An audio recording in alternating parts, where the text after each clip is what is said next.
Because the truth is, you want as much leverage as possible when you're negotiating, because buyers can smell when you're desperate. Buyers can smell when you want to leave this business, because you want to be able to walk away. That's the biggest position of strength as a business owner that's going to the market. A buyer pays for three things, that is stability, growth, and predictability. The buyer wants confidence that this business will keep performing and the operations, your people, are reliable.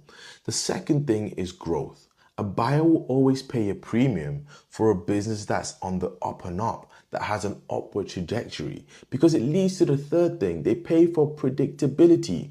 You will always get the highest possible offer if a business buyer can look into your business or look at your business and say, wow, the future of this business is bright.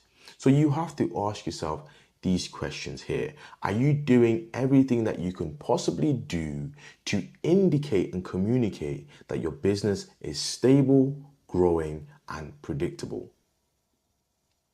Here are 5 signals that it might be the right time to sell your business. So number 1 is growing revenue and profits. Number 2 is business independence. Can your business run without you?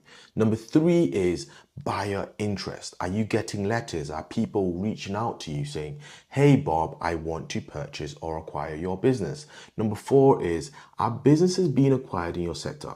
5 is your personal readiness. So signal number 1 is growing revenue and profits. I mentioned this earlier, but what I want you to do is look at your business performance. If you have a spreadsheet tracking how your business has performed the last couple of years, is that on an incline, or is it stable, or is it declining?